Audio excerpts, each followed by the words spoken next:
philosophie contemporaine. L'émission Philosophie de Blandine Kriegel est consacrée aujourd'hui à Art et démocratie, Luchino Visconti, le cinéma roman, avec le docteur Marielle David, pédopsychiatre et psychanalyste, le doyen François Guéry, philosophe, l'historien Alexandre Adler, géopolitologue, et le journaliste Alexis Lacroix, directeur de Actualité juive.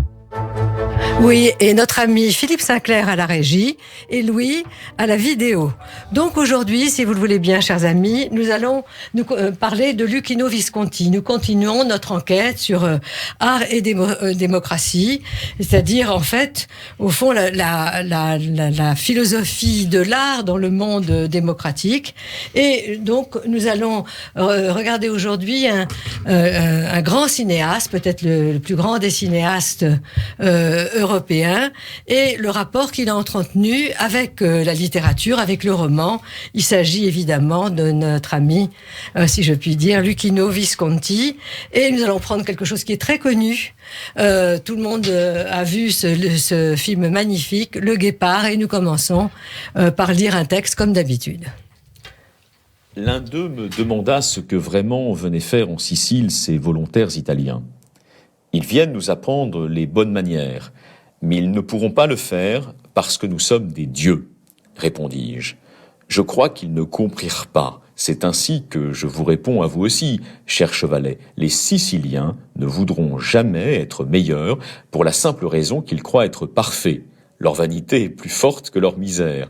Tout arrivé d'étrangers, soit par leur origine, soit aussi s'il s'agit de Siciliens par leur indépendance d'esprit, bouleverse leur délire de perfection accomplie et risque de troubler leur complaisante attente du néant.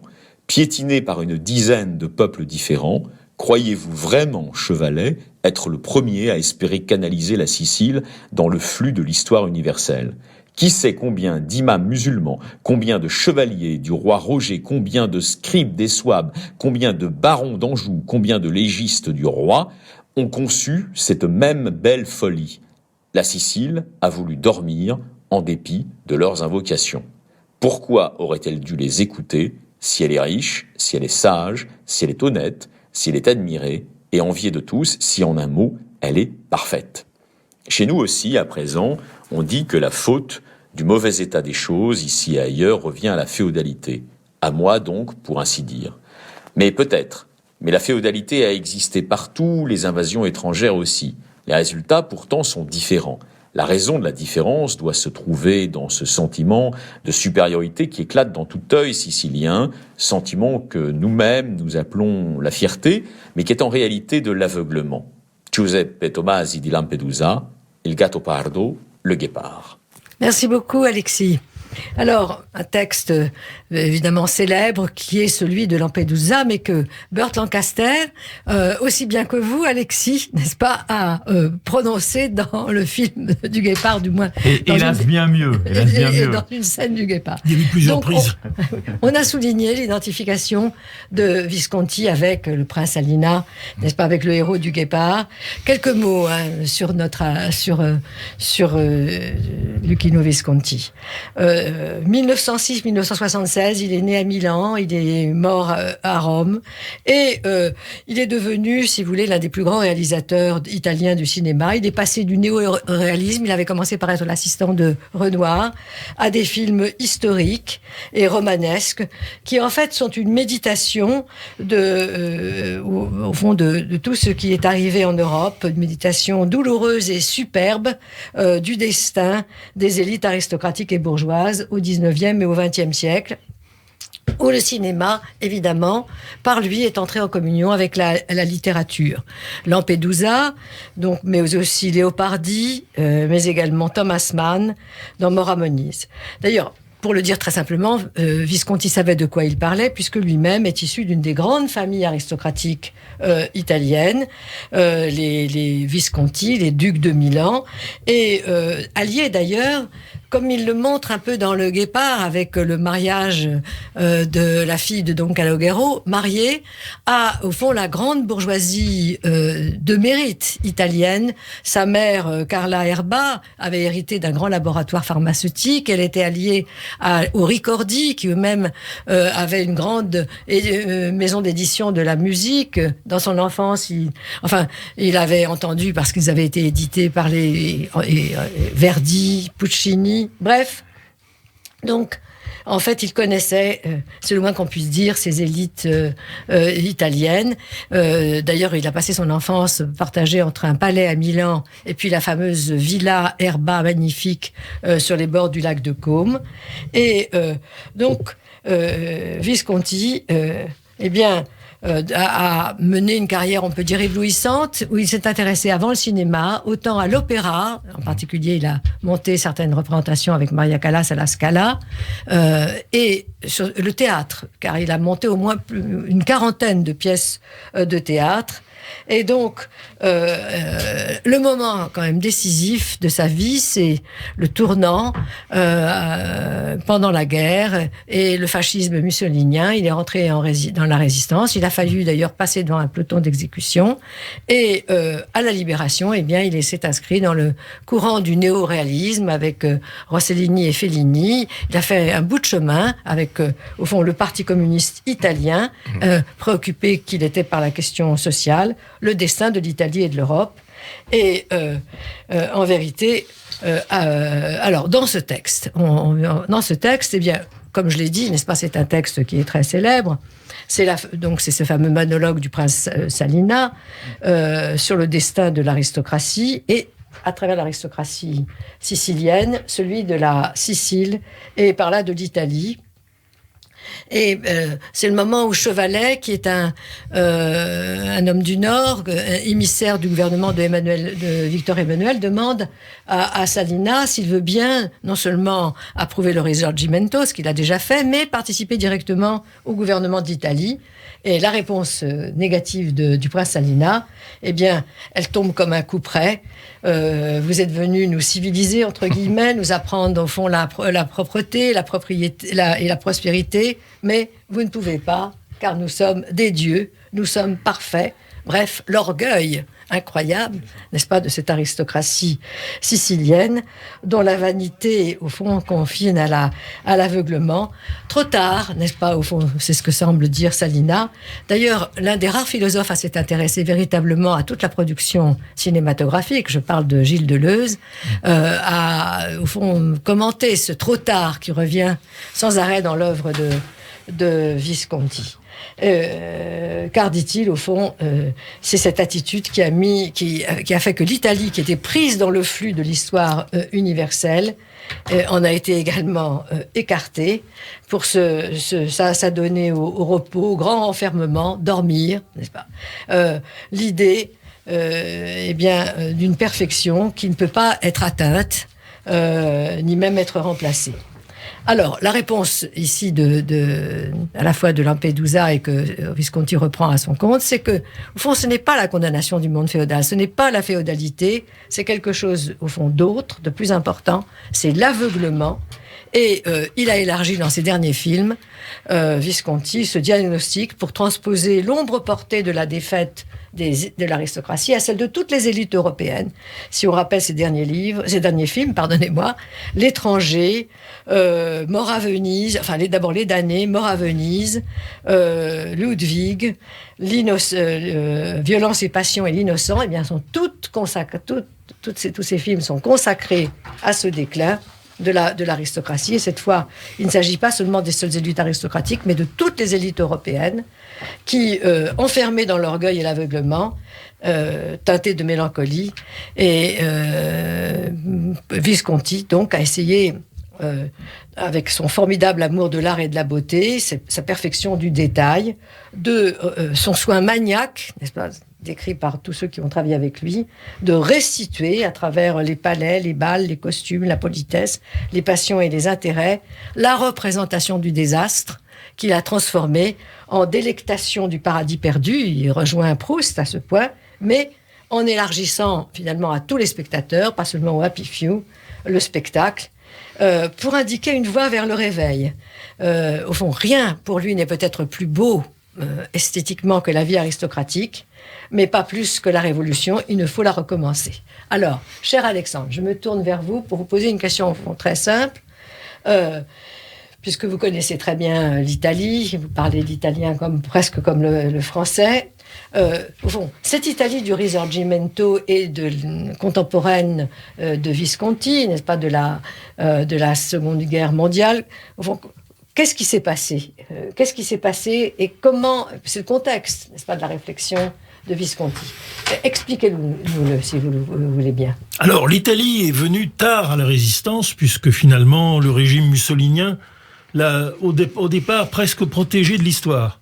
Et puis, lorsque Mussolini a basculé dans l'alliance hitlérienne et dans la catastrophe, là, l'Italie s'est révoltée, et s'est révoltée d'une manière peut-être plus radicale esthétiquement, pas sur le plan des combats et des courages personnels, mais plus radicale que la France.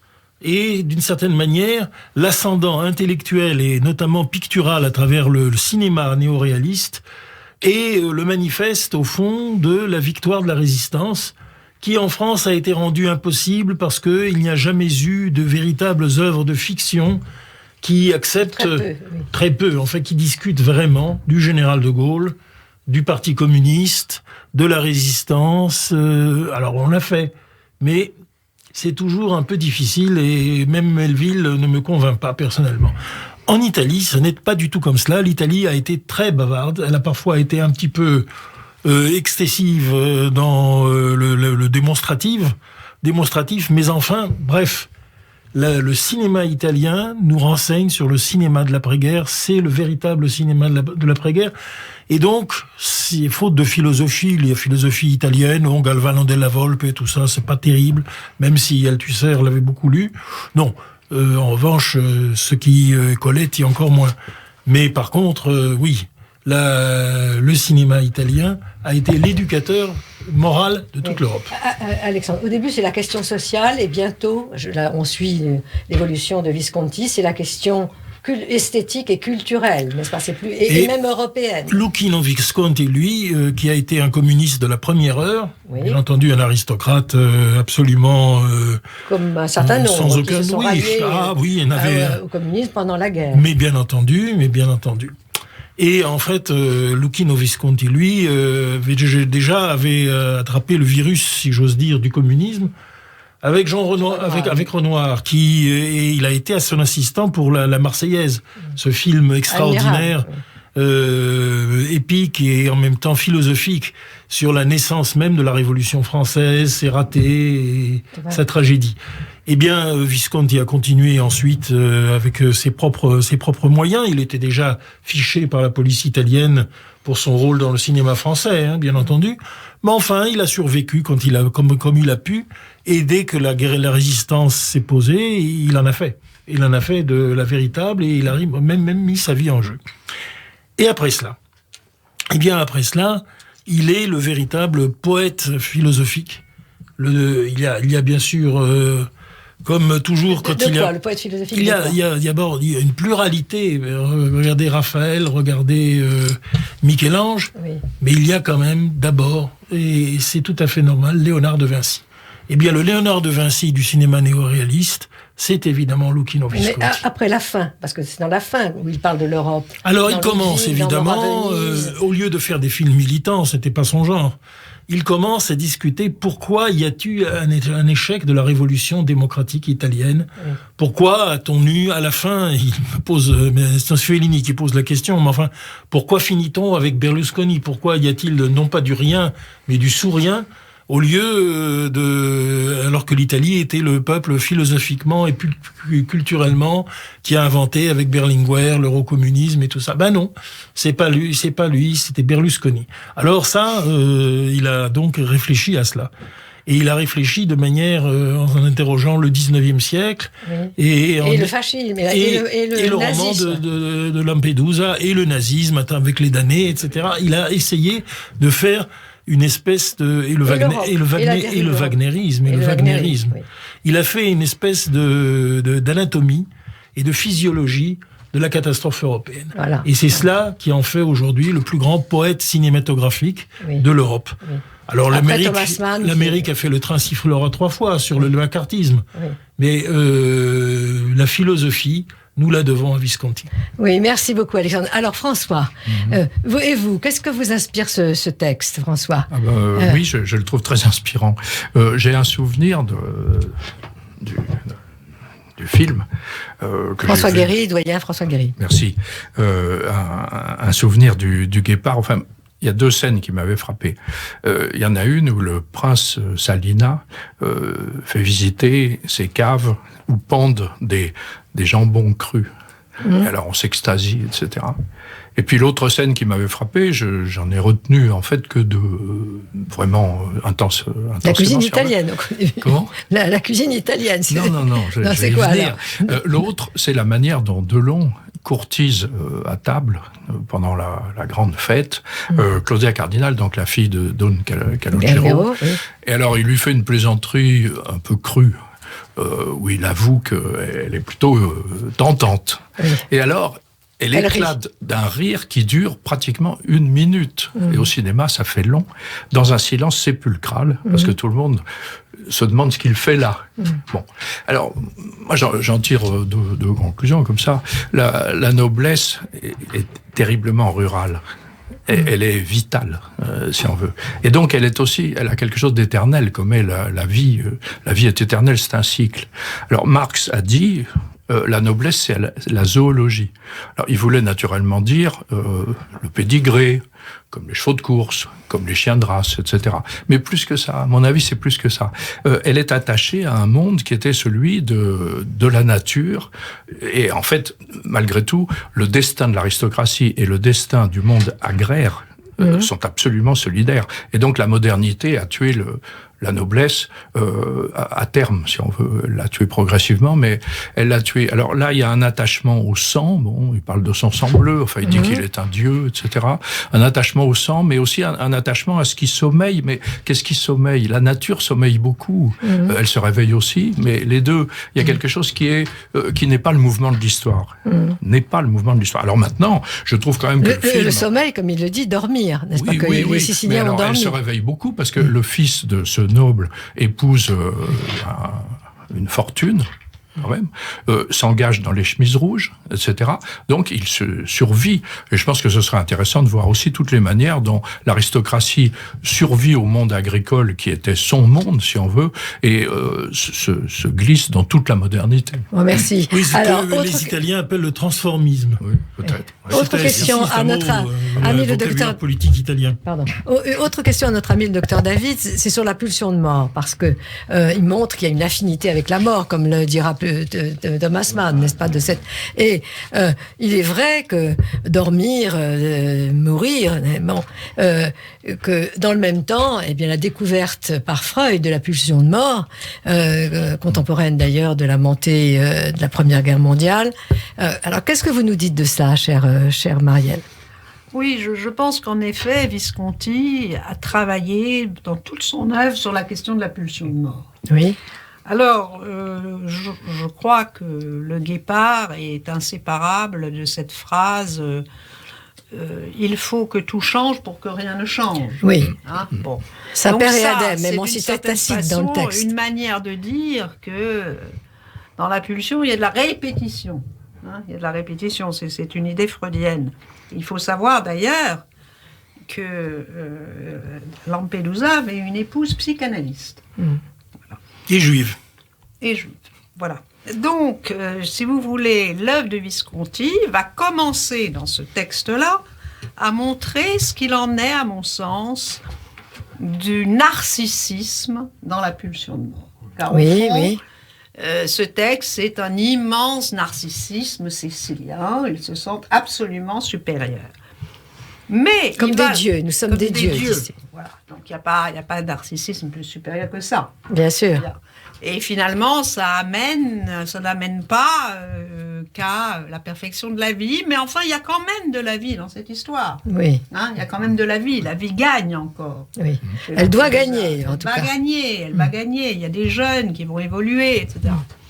Plus tard, Visconti va évidemment travailler sur la question du narcissisme, avec soit la folie, dans Louis II de Bavière, qui devient fou, soit avec la question de l'homosexualité, et je pense qu'on a tous dans la tête l'encre des cheveux du héros de Mort à Venise qui coule sur la plage. Qui dégouline. Et là, évidemment, on est dans la pulsion de mort autodestructrice. On pourrait dire que ça va jusque-là. Il a travaillé dans cette question-là. Oui. Merci beaucoup. Alors, et vous, cher Alexis, expliquez-nous pourquoi nous sommes toujours aussi fascinés par un film comme le Guépard et pas par l'œuvre de Visconti, parce que en fait on la repasse, elle est déjà ancienne, ça se termine dans les années 80, c'est-à-dire il y a maintenant quasiment 40 ans, et pourtant elle est actuelle. Alors, si on parle du Guépard, effectivement, on voit bien les résonances avec aujourd'hui. Pourquoi ? Car Salina, au fond, rejette les progrès matériels et moraux que propose le Risorgimento, et au travers du Risorgimento, par exemple... Non, il l'accepte le Risorgimento. Oui, il accepte le Risorgimento, mais il refuse la progressivité d'une Italie qui va débarrasser la Sicile de son antique ruralité, disons ancestrale, et on va dire aussi très misogyne. Il refuse ces progrès-là. Et donc aujourd'hui, nous sommes au fond dans le même vertige. Alors, si vous me permettez juste une interruption, il est quand même très intéressant de savoir que les Siciliens ont encore aujourd'hui, la mafia en fait, a complètement asséché l'argent que la communauté européenne lui avait donné pour faire le pont qui aurait été le désenclavement de la Sicile avec le continent. Et c'est beaucoup moins important que le pont qu'il y a entre Copenhague et la Suède ou entre le tunnel sous la Manche. Alors probablement, si vous voulez, au travers de cette image tout à fait parlante du désenclavement, on a bien sûr une actualité, au fond, de ce vertige dont Salina se fait l'expression, qui est un vertige passéiste, mais qui est aussi, bien sûr, comme Marielle David vient de le montrer, connecté avec la pulsion de mort, et ce qui la caractérise, c'est-à-dire la compulsion de répétition. La pulsion de mort, c'est la compulsion de répétition. Alors, mais justement aujourd'hui, ces valeurs qui ont porté la modernité européenne, qui sont d'ailleurs les valeurs de la République, font l'objet incontestablement de mouvements hostiles et de mouvements qui les mettent en récession, qui les mettent en déflation, et qui les mettent en ribasso, comme on dit en italien. Je parle sous le contrôle d'Alexandre Adler. Et nous avons aujourd'hui, d'une certaine manière, à l'échelle de l'Europe, beaucoup de Salina qui sont présents. Et donc cela rend, bien sûr, le Guépard actuel. Et puis qu'est-ce qui rend aussi l'œuvre de Visconti très actuelle? C'est qu'au fond, vous savez, comme un certain nombre d'Allemands de la République de Weimar, comme Walter Benjamin, par exemple, ou comme Thomas Mann, naturellement, le geste de Visconti aura été au bord de l'abîme suicidaire de l'Europe, de tenter de sauver par l'art le meilleur de la culture européenne. C'est vrai. Qu'est-ce que le meilleur de la culture européenne ?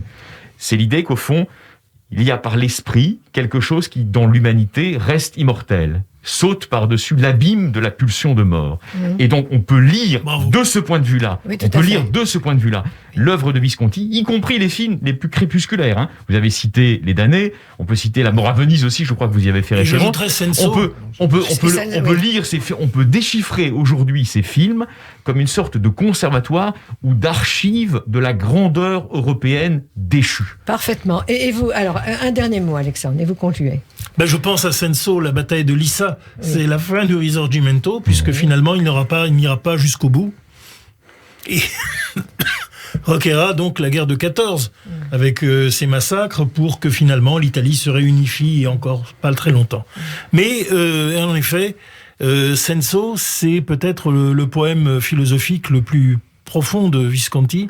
C'est celui pour montrer qu'en fait, le désir, l'amour, la passion et la trahison sont évidemment tellement plus puissants que les idéaux de l'humanité qui sont mis en avant et qui seront vaincus militairement par l'Autriche. Pourtant, il y a un appel à la vie, par exemple, dans le Guépard, puisque c'est aux jeunes, au fond. C'est les jeunes, c'est aux jeunes. Bon, écoutez, merci à tous de ce commentaire de l'œuvre magnifique et toujours si actuelle de Visconti et de tout ce qu'elle nous a apporté.